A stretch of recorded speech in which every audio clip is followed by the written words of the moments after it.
በሌላ ዘገባ ደግሞ الراحمون يرحمهم الرحمن ለአዛኞች አዛኙ አላህ ያዝንላቸዋል ያሉ ارحሙ من في الارض ምድር ላይ ላለ እዘኑ يرحمكم من في السماء ሰማይ ላይ ያለው ያዝንላችኋል ይላሉ ረሱል ሰለላሁ ዐለይሂ ወሰለም። ይህ ሐዲስ ضعيف ነው ኢንሻአላህ በማስረጃ ሚዛን ምን መለከተው ይሆናል። ይህን ሐዲስ በሁለት አይነት ይዘት ቃል ባለበት መንገድ መጥቶልናል። የመጀመሪያው الامام البخاري ኩና በተሰኘው ኪታባቸው ላይ ያስቀመጡት ነው። እሱም الراحمون يرحمه الرحمن يرحموا من في الارض يرحمكم من في السماء አዛኝ የሆነው ጌታ ያዝንላችኋል በመሬት ላለው እዘኑ በመሬት ላሉት እዘኑ በሰማይ ያለው ያዝንላችኋል በሚለው ቃል ነው የመጣው። ሁለተኛው ደግሞ ታላቁ ሙሐዲስ አብዱላህ ኢብኑ ወህብ የተሰኙት አልጃሚዑ ፊል ሐዲስ በተሰኘው ኪታባቸው ላይ ያስቀመጡት ነው። ኡስ የተባለው ግለሰብ መውላ አብዱላህ ኢብኑ ዑመር የአብዱላህ ኢብኑ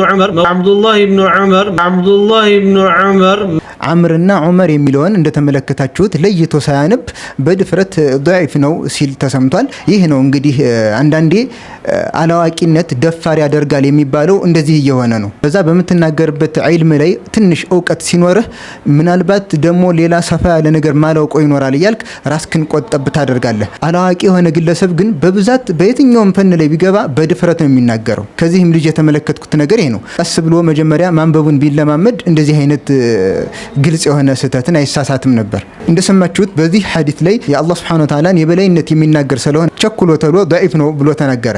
ሐዲሱ ምን ይላል? الراحمون يرحمهم الرحمن ارحموا أهل الأرض يرحمكم من في السماء አዛኞችን አላህ ያዝንላችኋል በምድር ላሉት እዘኑ በሰማይ ያለው ያዝንላችኋል ይላል ሐዲሱ። በመጀመሪያ ደረጃ ይህ ሐዲስ የተዘገበበትን ቦታ ሲናገር በግልጽ ከኩቱበ ሲታ መዛግብት ውስጥ የተቀመጠ ሐዲስ ሆኖ ሳለ ሌላ ቦታዎች ላይ ሩጦ ሄደ። ይህን ሐዲስ በሁለት አይነት ይዘት ቃል ባለበት መንገድ መጥቶልናል። የመጀመሪያው الامام البخاري ኩና በተሰኘው ኪታባቸው ላይ ያስቀመጡት ነው። ሁለተኛው ደግሞ ታላቁ ሙሐዲስ አብዱላህ ኢብኑ ወህብ የተሰኙት አልጃሚዑ ፊል ሐዲስ በተሰኘው ኪታባቸው ላይ ያስቀመጡት ነው። ሐዲሱ እንደምትመለከቱት ኢማሙ ትርሚዚ የዘገቡት ሐዲስ ነው። አቡ ዳውድም የዘገቡት ሐዲስ ነው። ከዛም እንግዲህ ይህ ግለሰብ የዚህን ሐዲስ ضعيفነት ሊያስረዳ ፈልጎ ኢብኑ ሐጀር አልአስቀላኒ ተህዚቡ ተህዚብ በተባለ ኪታባቸው ላይ የጠቀሱትን ነገር ሲናገር ምንድነው ያለው? ስለዚህ ግለሰብ ጠቅለል ያለው መረጃ ሲያስቀምጡልና ታላቁ ኢማም አልሐፊዝ ኢብኑ ሐጀር ተህዚቡ ተህዚብ በተባለው ኪታባቸው ላይ ምን ይላሉ? አቡ ቃቡስ ይህ አቡ ቃቡስ የተባለው ግለሰብ መውላ አብዱላህ ኢብኑ ዑመር የአብዱላህ ኢብኑ ዑመር መውላ ባሪያ በመባል ይታወቃል አሉ። بحديث الراحمون يرحمه الرحمن በዚህ ሐዲስ ይሄን ሐዲስ ብቻ ነው ያወራ በዚህ ሐዲስ ነው የሚታወቀው ይላሉ። ምን ይላሉ? ذكره البخاري في الضعفاء الكبير له البخاري الضعفاء الكبير በተሰኘው መዛግብታቸው ላይ ስሙን ብቻ አስቀምጦት ሄደዋል እያሉ ይናገራሉ። ነገር ግን ኢብኑ ሐጀር አልአስቀላኒ አብዱላህ ኢብኑ ዑመር አላሉ። ያሉት ምንድነው? አመውላሁ አብዱላህ ቢን አምር ነው እንጂ ዑመር አይደለም። እንግዲህ ይህ ልጅ የተመለከተው ምንድነው? አይን ሚምና ራ መቀመጣቸው ነው። የዋው ጥቅም ምን እንደሆነ አልገባውም። ለማንኛውም ለወደፊቱ ዑመር ከሚለው ከራ ቀጥሎ ዋው ከተቀመጠች አምር ነው እንጂ ዑመር ተብሎ አይነበብም። አለበለዚያ የዋው ማዕና ምንድነው? ወይ አያያዥ አላደረካት ወይ ከዑመር ከሚለው ጋር አብረህ ቀጥለህ አምር ብለህ አላነበብከው ምንድነው? ዝም ብላ የተቀመጠች ናት። እንደዚህ አይነት ቀላል የሆኑ ነገሮችን ሳይለዩ ነው እንግዲህ ሶሒህና ضعيف ያሉ ሐዲስ ላይ ለመፍረድ የሚመጡት። ለማንኛውም ኢብኑ ሐጀር አልአስቀላኒ በዚህ ኪታባቸው ላይ ስለ ሐዲሱ ሶሒህነትና ضعيفነት እየተናገሩ ሳይሆን ሐዲሱ ላይ ስላለው ግለሰብ ስለ አቡ ቃቡስ እየተናገሩ ነው። እንዳጠቃላይ ይህ ሐዲስ የመጣበት ሰነድ ላይ አቡ ቃቡስ የተባለ ግለሰብ አለ ነው። አቡ ቃቡስን በተመለከተ ደግሞ ላ ይዕረፍ ብለውታል፣ አይታወቅም ብለውታል ነው። ይህ ምንን ያሳያል? ራዊው መጅሁል እንደሆነ ያሳያል። ነገር ግን መጅሁልነት ብቻውን ሐዲሱን ضعيف ሊያደርግ አይችልም። ለዚህም ኢብኑ ሐጀር አልአስቀላኒ አልኢምታዕ በተባለ ኪታባቸው ላይ ደግሞ የምትመለከቱት መልኩ ሐዲሱን ከጠቀሱ በኋላ ኢብኑ ሐጀር አልአስቀላኒ ምን ይላሉ? هذا حديث حسن رواه الإمام أحمد بن حنبل في مسنده عن سفيان بن عيينة بهذا الإسناد ورواه في بعض تصانيفه عن عبد الرحمن بن بشر بهذا الإسناد يالو ليلوش የተወሩበት መንገዶች ጠቅሰዋል።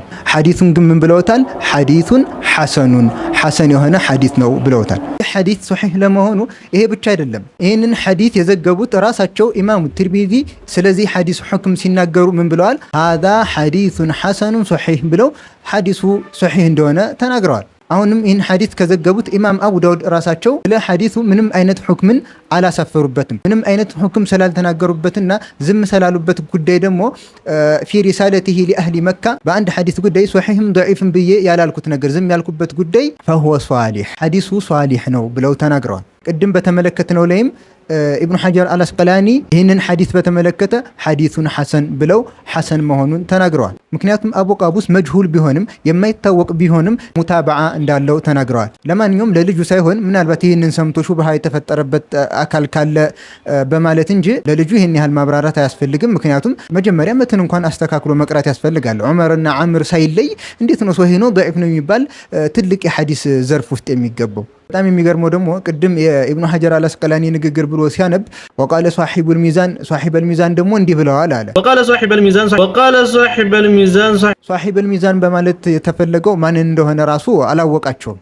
የእሳቸውን ንግግር እንግዲህ እንደ ማስረጃ እየተጠቀመ ነው። እንደ ማስረጃ የሚጠቀምላቸውን ታላቅ ዓሊም ማን እንደሆኑ አላወቃቸውም። ቢያውቃቸው ምናልባት ስማቸውን ራሱ ላያነሰው ይችላል። ነገር ግን ሷሂበል ሚዛን ስለተባለ ሌላ መስሎት ነው። ለማንኛውም ሷሂበል ሚዛን የተባሉት ኢማም አዘሃቢ ናቸው። የሚዛኑል ኢዕቲዳል ኪታብ ባለቤት ለማለት ነው የተፈለገው። ይሄ ኪታብ ደግሞ የእሳቸው ኪታብ ነው። ከዛ በተጨማሪ ኢማሙ ዘሃቢ ራሳቸው አልዑሉ የተባለ ኪታብ አላቸው። ስለምን የሚናገር የአላህን የበላይነትና የበላይነት ብቻ የሚናገሩ ንሱሶችን ማስረጃዎችን የሰበሰቡበት ማለት ነው። የዚህንን ታላቅ ዓሊም ንግግር ነው ማስረጃ የተጠቀምከው ሷሂበል ሚዛን ያልካቸው ማለት ነው። እሳቸው ራሱ አላህ ከመክሉቃቱ ከፍጥረታት በላይ እንደሆነ ከአርሹ በላይ እንደሆነ የሚናገር አንድን ኪታብ ለራሱ ለብቻው አዘጋጅተዋል። ለማንኛውም ይህና መሰል ጉዳዮች አሉ። ይህንን ጉዳይ ከዚህ በላይ ሰፋ ባለመልኩ በሌላ ቪዲዮ እንመለስበታለን። ወሰላሙ አለይኩም ወረሕመቱላሂ ወበረካቱ።